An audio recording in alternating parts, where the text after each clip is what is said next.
It's Tuesday. We didn't have staff meeting today. Oh, there's a lot of filming going on in all different places of this church, so we have a lot of things that are happening. Hope you're having a great week so far.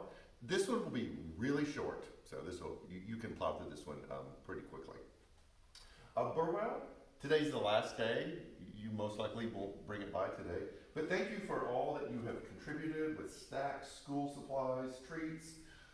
This will be delivered tomorrow morning, Wednesday morning, by a group of our people, and they will also be bringing breakfast to the teachers administration at the two Burwell schools.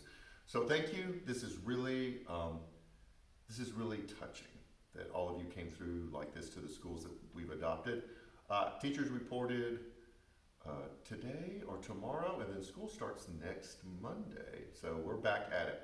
We had a big food delivery today for our food pantry. We've done some utility payments this past week. So there's a lot of things that New Community Church is still doing, and you need to know how important you are to this church being an important part of what goes on in this community, and we want to thank you for it. Remind you of our series, Dear God, Honest Prayers to a God Who Listens, which is the faith journey of Bunmi Ladidan, and how she grew up in faith, lost it, and through a series of very heartfelt, real, raw prayers, began to grow back a different understanding and relationship with God, but one that was deeper and more meaningful than the simplistic one that she had earlier. This past Sunday, we looked at being honest. God already knows, so we might as well be truthful in our relationship and our understanding of who He is. And then this Sunday, we're going to talk about difficult people and the difficulties that we face in life and how we experience God through those and how we find Him. One of the things that this book has helped me do, and this will be just a little bit of a riff, is I have discovered in trying to unpack what's happened in our culture over the past several years, as far as the lack of trust, we'll talk about that tomorrow night in the gathering, which I'll remind you about, is that we have developed this thing called opinion before knowledge. And that is, even before I do any study or research or try to seek truth in how I perceive a certain issue, I already have an opinion on it. And it's because we consume media that gives us our opinion before we know all of the facts.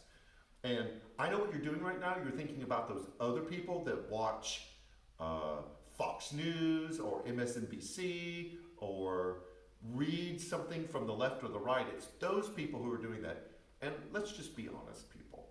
We all do that. We will hear a tidbit, a piece, and we've already formed an opinion about something, and we don't even have all of the facts. And what happens is then we begin to filter those facts through our opinion rather than holding our opinion loosely and discovering truth.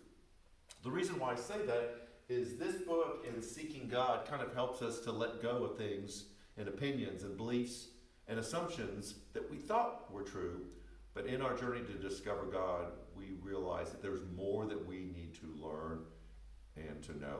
And I think that's an important lesson, not only for us spiritually in our relationship with God, but us existing in this culture, is you're like, what am I holding on to that's an opinion or an assumption? And what am I doing to find truth in that process? So that's a little riff about culture and society and our series that we are doing in the month of August. Last thing is just COVID information. We are not putting a mask mandate in place. We respect your ability to think of other people.